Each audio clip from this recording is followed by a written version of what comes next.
In this video, we'll demonstrate how to clear the web browser search history on your PlayStation 5. But before we dive in, I'd like to invite you to hit that like button if you're excited to learn about clearing web browser history on the PS5, and share your thoughts in the comments below. Your feedback helps us create better content for you. Let's get straight to the steps.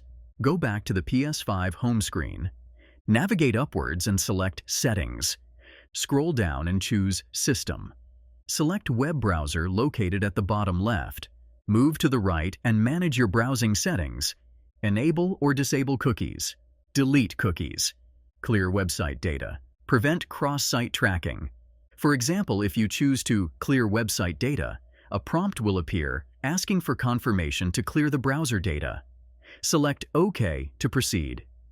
Please note, within the PS5 web browser, there's no direct option to view your internet browsing history.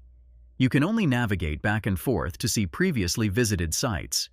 If you found this tutorial helpful, please take a moment to like, comment, and subscribe to Media Magnet Guide for more informative content. Thank you for watching. For further tech insights, visit mediamagnet.business.